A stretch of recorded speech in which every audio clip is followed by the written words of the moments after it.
सासू माँ बदल गई। कहानी उस घर की है जहाँ बहू और बेटी को एक माना जाता था, लेकिन फिर अरे शिखा बेटा, तू रसोई में क्यों घुसी रहती है? जा, रोटी मैं बना लूंगी। नहीं नहीं माँ जी, आप बैठिए, बस सारा खाना बन ही गया है। श्वेता को बोल देती हूँ, वो खाना लगा देगी सबका। सॉरी भाभी, मेरे पास वक्त नहीं है। माँ, मुझे पैसे देना, पार्लर जाना है। हाँ हाँ चली जाना, भाभी को भी ले जाना। वो भी जाने को बोल रही थी पार्लर, पर पहले ना मदद कर दे उसके खाना लगाने में। देख माँ, वो बहू है, उसे बहू रहने देना, इतना सर पर मत चढ़ा भाभी को। श्वेता, ज्यादा मत बोला कर। बहू और बेटी में कोई फर्क नहीं होता है। जा जाकर काम कर। ननद को माँ का भाभी से इस तरह प्यार करना बिल्कुल अच्छा नहीं लगता। वो बार बार किसी न किसी तरह माँ को भाभी के खिलाफ भड़काती रहती, लेकिन कोई फायदा ना होता। एक रोज, अरे बेटे किशन, जा बहू को कहीं घुमा कर ला, सारा दिन घर में काम करती रहती है। हाँ हाँ माँ, हम लोग जा रहे हैं ना गोवा। अच्छा जी, भाभी ने तो हमें बताया भी नहीं। वैसे तो सारी पंचायत करती है, ये गोवा वाली बात क्यों छुपा गई हमसे? अरे क्योंकि उसे खुद नहीं पता था बहन। मुझे टिकट सस्ती मिल रही थी तो मैंने बुक कर दिया। हाँ शिखा, पैकिंग कर ले, संडे हम जा रहे हैं गोवा। दोपहर में शिखा पैकिंग कर रही थी कि सास आ जाती है। ये क्या बहू, साड़ियाँ? अरे गोवा जा रही है घूमने या फिर शादी में मायके हैं? माँ जी, ऐसा कुछ है ही नहीं, समझ में नहीं आ रहा क्या रखूं कपड़े में। अरे तेरी और श्वेता की साइज तो एक ही है, उसके कुछ मॉडर्न कपड़े ले ले, आकर लौटा देना। हाँ माँ जी, ये ठीक रहेगा। शिखा श्वेता के पास जाती है और उससे कपड़े मांगती है। ना जी ना, मैं अपने कपड़े ना दूं, वैसे भी फैल जाएंगे मेरे कपड़े, बहुत महंगे वाले हैं। शिखा मुंह लटकाकर कमरे में आ जाती है तो सास कहती है, चल तैयार हो जा, तुझे मैं शॉपिंग करा कर लाती हूँ गोवा की। बस फिर क्या था, सास बहू निकल जाते हैं मार्केट और एक से बढ़कर एक ड्रेस खरीद कर घर आते हैं। पहले बता देती कि नए कपड़े दिलाने वाली है भाभी को, तो मैं अपने ही दे देती ना भाभी को, मुझे दिला देती नए कपड़े। देख श्वेता, परिवार का मतलब सबके साथ रहना होता है, ना कि सिर्फ अपना सोचना। वैसे भी तुझे अच्छे संस्कार सीखने चाहिए। और रही बात कपड़ों की, तो शिखा, आज से घर पर भी तू मॉडर्न कपड़े ही पहनेगी। कोई जरूरत नहीं है ये साड़ी वाड़ी लपेटने की। अब क्या था, घर पर श्वेता और शिखा एक जैसे रहते। एक बार पड़ोसन आती है।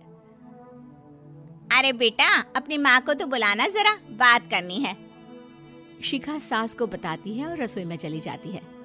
ये आपकी बेटी बहुत बड़ी हो गई है, इसके लिए एक रिश्ता है, कहो तो बता दूं। ये बेटी नहीं बहू है, घर में सब एक जैसा ही रहता है। वैसे मेरी बेटी भी बड़ी हो गई है, कोई रिश्ता हो तो जरूर बताना। पड़ोसन रिश्ता लेकर उन लोगों के घर आती है।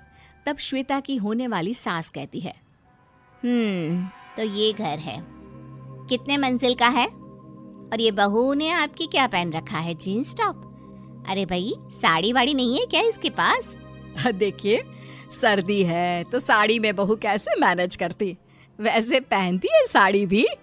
देखिए, हम लोग ठहरे पैसे वाले लोग, कोई कमी नहीं है हम लोगों के पास पैसों की, बहुत पैसे हैं, जमीन, नौकर चाकर, कार, सब कुछ है, लेकिन घर में संस्कारी बहू चाहिए।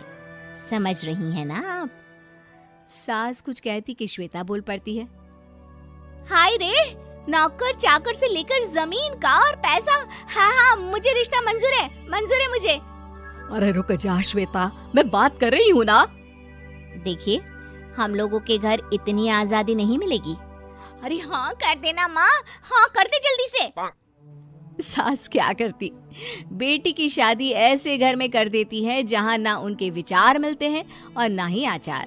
शादी के बाद एक रोज फोन पर, श्वेता बेटा, एक बार घर आ जा, बहुत दिल करता है तुझे देखने का। माँ, वो घर पर बहुत काम होता है, कैसे आऊँ? बड़ा घर है, लेकिन आने जाने वालों की लाइन ही लगी रहती है। बेटा मैं तो जानती थी उस घर का हाल, लेकिन तू ही नहीं मान रही थी। माँ देख, हर घर का यही हाल है। तेरी बेटी को यहाँ घूंघट हटाने की परमिशन नहीं है और एक तरफ भाभी स्कर्ट पहनकर घूम रही है। बेटा मुझे क्या पता था कि मेरी बेटी को ससुराल के नाम पर पिंजरा मिल जाएगा। अच्छा माँ, फोन रखती हूँ, सास को गर्मा गर्म रोटी खिलानी है। तुम लोगों की तरह नहीं कि एक रोटी बनाओ, एक सब्जी बनाओ, फिर सारा दिन फ्री होकर घूमो। सास फोन तो रख देती है, लेकिन सोच में पड़ जाती है कि एक तरफ बेटी जिसे कोई आजादी नहीं, वहीं दूसरी तरफ बहू जिसे देखकर लगता ही नहीं कि उसकी शादी भी हुई है। अगले रोज। शिखा, अरे ओ शिखा। हाँ माँ, क्या हुआ? कुछ चाहिए आपको? मैं जिम जा रही थी। जिम के कपड़ों में बहू को देखकर सास को घूंघट में अपनी बेटी का ख्याल आता है। देख बहू, घर में बहू की तरह रहा कर। इतने टाइट कपड़े पहनकर जिम जाना पसंद नहीं मुझे। जा जाकर रोटी बना। रोटी? माँ अभी तो शाम के 6 बजे हैं, इस वक्त रोटी? अब क्या मेरे खाने पीने पर भी पहरा है? अरे जब मर्जी तब मैं अपने घर में खा भी नहीं सकती क्या? बहू को अजीब लगता है। वो समझ नहीं पाती कि जो सास कल तक इतनी सपोर्टिव थी, उन्हें अचानक से क्या हो गया। वो किचन में जाती है, गरम रोटी के साथ 2 तरह की सब्जी, रायता, सलाद सब लेकर सास के पास आती है। माँ जी, खाना। इतना सारा खाना? राक्षस समझा है क्या मुझे? रोटी मांगी थी मैंने गर्मा गरम बस। पर माँ जी, रोटी खाती किससे आप? सब्जी तो बनानी थी ना। अरे भूख मर गई मेरी तेरी बहस से। जा जाकर काम कर, अंदर पूरी रसोई साफ कर। बहू अंदर चली जाती है। थोड़ी देर में श्वेता घर आती है। अरे शिखा, जल्दी से चाय ला, पकवान बना, मेरी बेटी आई है। अरे नहीं नहीं माँ, ड्राइवर बाहर खड़ा है। मैं तो घर का कोई सामान खरीदने के बहाने यहाँ आ गई हूँ, मुझे जाना होगा।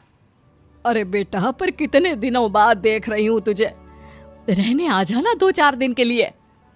आ जाऊंगी माँ, जब मेरी सास मरेगी तब। मैं तो रोज मन्नत मानती हूँ कि मेरी सास मर जाए तो अच्छा है। अच्छा चल, जा रही हूँ माँ। हे भगवान, कैसे कैसे दिन देखने पड़ रहे हैं मेरी बेटी को।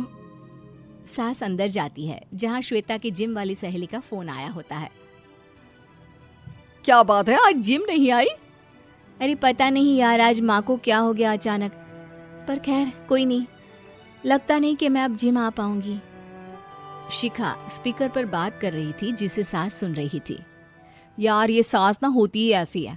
मैं तो कहती हूँ बुढ़िया जल्दी मरे और तू आराम से जिए। शिखा को सहेली की बात पर गुस्सा आ जाता है। माँ के मरने की कौन सा बच्चा दुआ मांगता है मोहिनी? आगे से ऐसी बात मेरे सामने मत करना। हमारे घर की शोभा ही माँ है। क्या हुआ जो थोड़ी शक्ति दिखा रही है? उसमें भी कोई ना कोई उनकी भलाई ही होगी। मैं तो कहती हूँ भगवान मेरे जैसी सास सबको दे, जो सिर्फ माँ की तरह है। सास वाली तो कोई बात ही नहीं है उनमें। सास ये बात सुन रही थी। उनकी आंख में आंसू आ जाते हैं कि क्यों वो बेटी की किस्मत में बहू को भी भागीदार बना रही थी। शिखा, अरे ओ शिखा, क्या हो गया? जिम नहीं जाना क्या?